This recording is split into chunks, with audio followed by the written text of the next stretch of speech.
बड़ा आनंद है। हमारे ही मठ के लड़के ने प्रश्न कर दिया है। निखिल तिवारी हैं, जो हमारे सहयोगी हैं, हमारे स्थान पर भगवान की पूजा की व्यवस्था देखते हैं। वे पूछ रहे हैं कि मैं आपके मठ में ही रहता हूँ, आपका ही अन्न खाता हूँ, आप पर ही आश्रित हूँ, पर चातुर्मास में आपकी भिक्षा कराना चाहता हूँ। आपके ही धन से आपको भिक्षा कराना है, ये गलत होगा कि सही? अब क्या कहें हम? इस बारे में हम कुछ नहीं कहते हैं,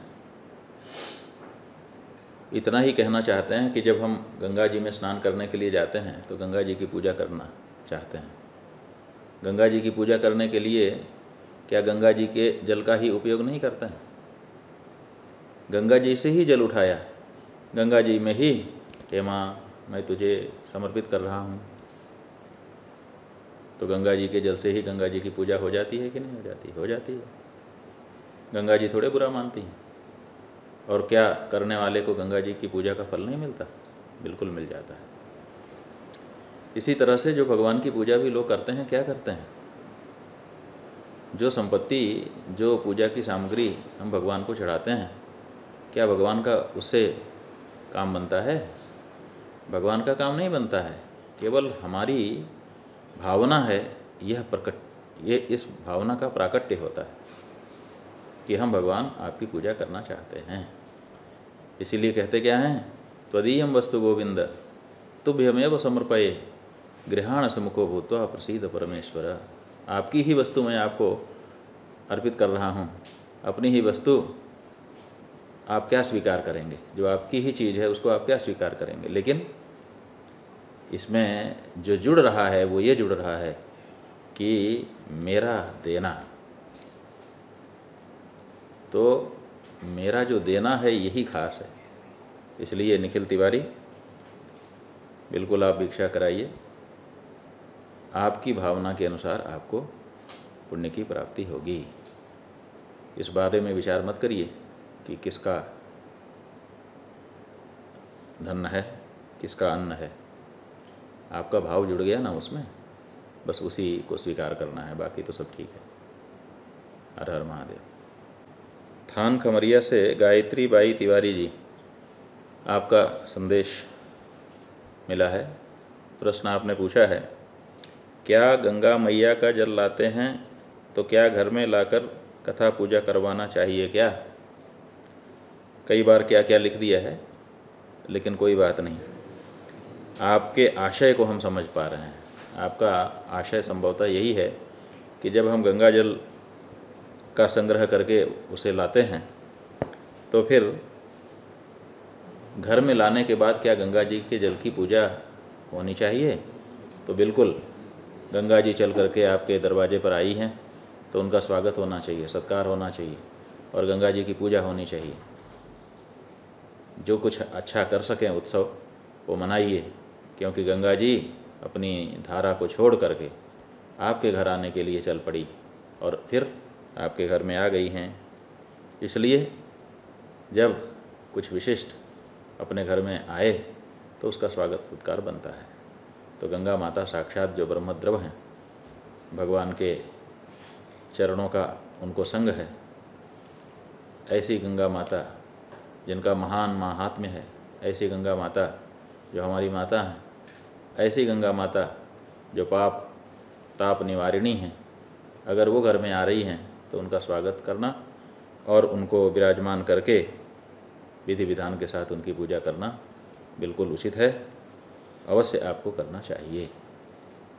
झारखंड से आर्यन सुमन पांडे जी, आपका संदेश आया है। आपने पूछा है कि हम भी स्वर्ग जाना चाहते हैं और जाकर आना और फिर से जाना फिर आना चाहते हैं, मतलब कि जैसे पहले लोग जाते थे वैसे ही, लेकिन मरकर नहीं जाना है, जिंदा में जाना है। महाराज जी, क्या कोई हमको पहुंचा सकता है? देखिए, बात यह है कि आपने पुराणों में ऐसे आख्यान पढ़े या सुने हैं जिनमें हमारे देश के अनेक विशिष्ट जन, कुछ राजागण, कुछ ऋषिगण स्वर्ग में आबाद आवागमन करते थे। जब उनको आवश्यकता होती थी स्वर्ग जाते थे, और जब उनको आवश्यकता होती थी वापस भी आ जाते थे। संभवतः इसी पुराण आख्यानों से आपके मन में ये विचार आया है कि जैसे वे लोग जाते थे वैसे ही हम भी चले जाएं।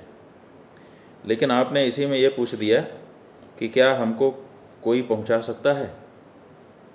तो देखिए, पुराणों में ही आख्यान आपको मिलेगा कि त्रिशंकु नाम के जो राजा थे, विश्वामित्र जी उनको स्वर्ग में शरीर के साथ प्रवेश करवाना चाहते थे। स्वर्ग के अभिमानी देवताओं का ये कहना था कि ये जो शरीर है ये मृत्युलोक का है, इसको वहीं छोड़ करके आइए। देवलोक में आना है तो देवलोक के शरीर से प्रवेश करिए। लेकिन विश्वामित्र की अपनी बात थी, उनका अपना हट था कि इसी शरीर से हमको इसको स्वर्ग में प्रवेश कराओ। लेकिन क्या हो पाया? क्यों नहीं हो पाया? इसमें आपको विचार करना पड़ेगा। देखिए, बात यह है कि स्वयं से जाना और किसी के द्वारा पहुंचा दिया जाना, दोनों में बहुत अंतर है। जितने राजा महाराजा या ऋषि मुनि स्वर्ग में जाते आते थे वो अपने से जाते थे, अपने से आते थे। और जब त्रिशंकु नाम के राजा को कोई दूसरा भेजने लगा तो वो स्वर्ग में प्रवेश नहीं कर सका। इसका मतलब है कि इस कार्य के लिए किसी और के सहयोग का आपको अच्छा परिणाम नहीं मिलेगा, क्योंकि त्रिशंकु को भी नहीं मिला। स्वर्ग तक तो पहुंच गया, लेकिन वहाँ से धक्का मारा तो नीचे गिरा। नीचे से विश्वामित्र जी ने कहा नीचे नहीं आ सकते, ऊपर वालों ने कहा ऊपर नहीं आ सकते, तो बीच में टंग गया। इसीलिए आज तक त्रिशंकु नाम ही हो गया उस चीज़ का जो न ऊपर है न नीचे है, बीच में टंगी हुई है। तो त्रिशंकु बन जाना पड़ा उनको। इसलिए क्या कोई हमको पहुंचा सकता है, ये जो आपका वाक्य है, यहीं पर आपकी कमजोरी है। अगर आपको स्वर्ग में आना है, जाना है, आइए जाइए, लेकिन उसके लिए स्वयं प्रयास करिए। और अगर आप स्वयं प्रयास करेंगे, साधना करेंगे, उपासना करेंगे, तो कुछ भी असंभव नहीं है, हो सकेगा। लेकिन अगर आप कहेंगे कि कोई हमको पहुंचा दे, तो फिर जैसी त्रिशंकु की गति हुई थी आर्यन सुमन जी, वैसी ही गति आपकी भी हो जाएगी। तो इसलिए किसी से इस बारे में मदद मत मांगिए। अगर कोई मदद करने के लिए तैयार हो गया, जैसे हम तो तैयार नहीं हो रहे हैं, लेकिन अगर कोई तैयार भी हो गया और वो विश्वामित्र जितनी सामर्थ्य वाला रहा, तब भी आपका स्वर्ग में किसी और के सहयोग से प्रवेश नहीं हो सकता है। इसलिए जिसको स्वर्ग में जाना होता है उसको स्वयं अपने अंदर बल उत्पन्न करना पड़ता है। तो आप अपने अंदर बल उत्पन्न करिए। असंभव देखिए कुछ भी नहीं है। क्या ऐसा है जो व्यक्ति ठान ले तो नहीं हो सकता? तो हो जाएगा। आप स्वर्ग जाना चाहते हैं, जाइए। जा कर के आना चाहते हैं, आइए। मरने बिना जीवित अवस्था में ही जाना चाहते हैं, तो जैसे आपने सुना है, आपने पढ़ा है कि पहले लोग जाते ही आते रहे, तो आज भी क्यों नहीं जा आ सकते हैं। लेकिन उसके लिए आपको पता करना पड़ेगा कि जो लोग जाते आते रहे उन्होंने ऐसा क्या किया था जिसके कारण उनका रथ स्वर्ग में प्रवेश कर जाता था। आनाक रथ वर्तमनाम, कालिदास नाम के जो कवि हैं, उन्होंने रघुवंश का वर्णन करते हुए कहा, आ समुद्र क्षितिशानाम आनाक रथ वर्तमनाम, जहाँ तक समुद्र है वहाँ तक इनका राज्य था। और आनाक रथ वर्तमनाम, स्वर्ग के पास तक, स्वर्ग के दरवाजे तक, माने स्वर्ग तक इनका रथ पहुँच जाता था। तो ऐसा रथ उनके पास था, उस रथ पे सवार होकर के वो लोग चले जाते थे। आखिर उन्होंने कुछ न कुछ ऐसा प्रयोग किया होगा जिसके परिणाम स्वरूप उनको स्वर्ग में अप्रतिहत गति उनकी हो गई थी। ऐसी गति आपकी भी हो सकती है, असंभव कुछ नहीं है, लेकिन किसी और के सहयोग से ये संभव नहीं होता है। आपको स्वयं प्रयास करना होगा। अरुण दीक्षित जी, लाठ गांव, जिला नरसिंहपुर से। अरुण जी, आपका प्रश्न हमारे सामने है। महाराज जी, मैं क्या किसी को शाप दे सकता हूँ? ओहो, आपके मन में शाप देने की इच्छा क्यों हो रही है अरुण जी? और शाप देने के लिए आपको पूछने की क्या ज़रूरत है? दे सकता हूँ, ये तो वही व्यक्ति पूछता है जिसके पास शाप नाम की कोई वस्तु है लेकिन उसकी नहीं है। उसका मालिकाना किसी और के पास है, तो वो पूछता है कि आपके जो शाप हमारे पास रखे हैं क्या हम उनको दे सकते हैं? तो ये तो एक अलग तरह की बात हो गई। शाप देखिए क्यों देना है? शाप देना ही नहीं है। अगर दे सके तो वरदान देने का विचार करिए कि क्या मैं वरदान दे सकता हूँ। उस बारे में अगर हम पूछेंगे, अगर आप हमसे पूछेंगे तो हम ज़रूर बताएंगे कि आप दे सकते हैं कि नहीं दे सकते हैं, और दे सकते हैं तो कितना दे सकते हैं, कैसे दे सकते हैं। लेकिन शाप देने के बारे में ना तो आपको सोचना चाहिए, और हम भी बताने में बहुत उत्सुक नहीं हैं कि हम बता दें कि आप दे सकते हैं और शाप देने का तरीका ये है। शाप देने की बात ही अरुण दीक्षित जी अपने मन से बाहर निकाल दीजिए। ये अच्छी चीज़ नहीं है। जिन लोगों ने दिया है ना, वो भी पछताए, ज़रूरत नहीं। मैं 28 वर्ष का हो चुका हूँ। आपका प्रश्न प्रबोध कोरोना समय से देखता रहता था। घर वाले हमारे विवाह के लिए कन्या खोज रहे। मैं चाहता हूँ कि धर्मशास्त्र के अनुसार कन्या माने रजोदर्शन के पहले वाली कन्या से विवाह करूं। आज कानून अलग है। ऐसी परिस्थिति में आप मेरा मार्गदर्शन करें। मेरा कोई और गुरु भी नहीं है। बिहार का हूं, अपना नाम नहीं बताना चाहता। बंधु,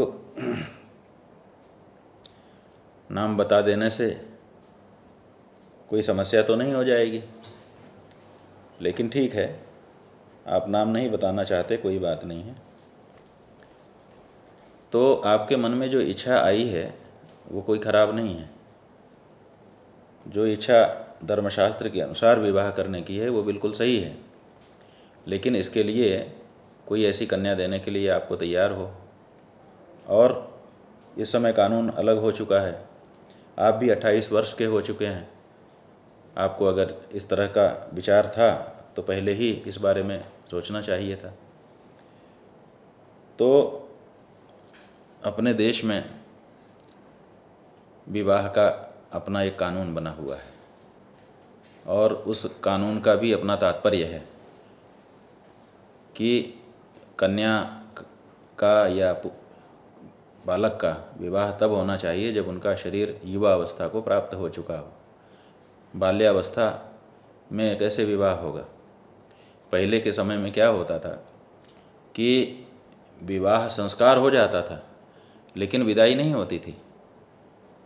कन्या विवाहिता होकर के भी अभी वो अपने पिता के साथ ही, अपने पिता के घर में ही रहती थी, और बाद में जब उसका शरीर युवा हो जाता था तब उसकी विदाई की जाती थी। इसीलिए विवाह अलग होता था और दिरागमन अलग होता था, जिसको गौना कहते हैं। तो उस समय भी आज के कानून के अनुसार ही युवावस्था में ही पति पत्नी परस्पर मिल सकते थे, लेकिन विवाह संस्कार इसलिए कर दिया जाता था क्योंकि युवावस्था के पहले से ही जब किशोरावस्था आती है, किशोरावस्था में ही विपरीत लिंग के प्रति बच्चों में आकर्षण उत्पन्न हो जाता है। तो ऐसे में वो जिस भी बच्चे को देखें उसी में अपने जीवन साथी की कल्पना न करने लगें, बल्कि किसी एक के साथ उनका सुनिश्चय कर दिया जाए ताकि उसी के बारे में, उसी को अपने सपनों का राजकुमार समझने लग जाएं। तो मानसिक रूप से उनको केंद्रित कर दिया जाए, और बाद में जब वो युवा हो जाएं तो उनको शारीरिक रूप से भी संपृक्त कर दिया जाए, जोड़ा बना दिया जाए। ये पुराने लोगों की अपनी समझ थी। लेकिन बाद में क्या हुआ कि कुछ अच्छे जो नियम बनते हैं उनका दुरुपयोग भी होने लगता है। बाद में छोटी उम्र की बच्चियों को विवाह करके कि अब तो हमारा विवाह हो गया, अब हम इसी समय इनकी विदाई कराना चाहते हैं, तो छोटी बच्ची को ले जा करके उससे शरीर का संबंध स्थापित किया जाने लगा, तो जिसका दुष्परिणाम होने लगा। इसीलिए फिर इस तरह का कानून आज की सरकार को बनाना पड़ा है। अगर जिन अर्थों में पुराने लोगों ने इसको स्वीकार किया था उसी अर्थ में ये व्यवहार होता रहता तो इस तरह का कानून समाज ना बनने देता, और बन भी जाता तो उसको स्वीकार ना करता। लेकिन रजोदर्शन के पहले की कन्या मतलब 10-11 साल के पहले की कन्या, अब उसका विवाह हो गया, अभी उसका शरीर युवा हुआ नहीं है, और विवाह करने के बाद व्यक्ति दबाव डालने लगे कि अब तो हमारे साथ इसको विदा ही कर दीजिए, तो कहीं ना कहीं ये परिस्थिति भी ठीक नहीं है। पुराने लोग इस मामले में एकदम स्पष्ट थे, विवाह तो कर देते थे, मानसिक चिंतन होने लगता था, लेकिन शारीरिक मिलन नहीं हो पाता था। तो ऐसी परिस्थिति में वो बात निभ जाती थी और बहुत लंबे समय तक निभती रही। अब उसमें बाधा आ रही थी, इसीलिए कानून बन चुका है। आपकी उम्र भी 28 वर्ष हो चुकी है, इसलिए अब आप इस बारे में नई परिस्थिति के अनुसार निर्णय ले लें, यही उचित होगा, ऐसा हमारा आपको कहना है। मैं पहले प्याज लहसुन खाता था, पर जब से जाना कि ये सब नहीं खाना चाहिए तो छोड़ दिया। क्या पहले खाए का हमें प्रायश्चित करना पड़ेगा? अब कभी नहीं खाऊंगा। विमल मिश्र पंडरिया। ये विमल मिश्र जी हैं, पहले लहसुन प्याज खा लिया करते थे, अब इनको पता चल गया कि ये उचित नहीं है, तमोगुणी है, निषिद्ध है शास्त्रों में, इसको सेवन नहीं करना चाहिए, और इन्होंने इसको खाना छोड़ दिया और ये कह रहे हैं कि अब कभी नहीं खाऊंगा। बहुत बड़ी बात कह रहे हैं, बड़ी दृढ़ता है इनकी बातों में। तो हम विमल मिश्र जी आपका अभिनंदन करना चाहेंगे कि आपने एक अच्छा संकल्प लिया, अपने जीवन को सात्विक बनाने के दृष्टि में,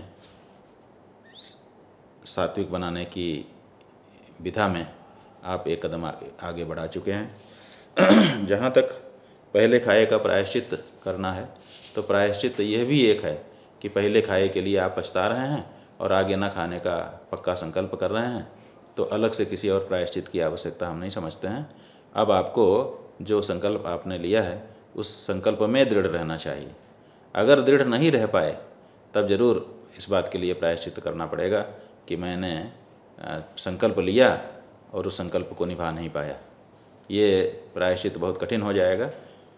इसलिए अब जो संकल्प आपने ले लिया है उस संकल्प के अनुसार आप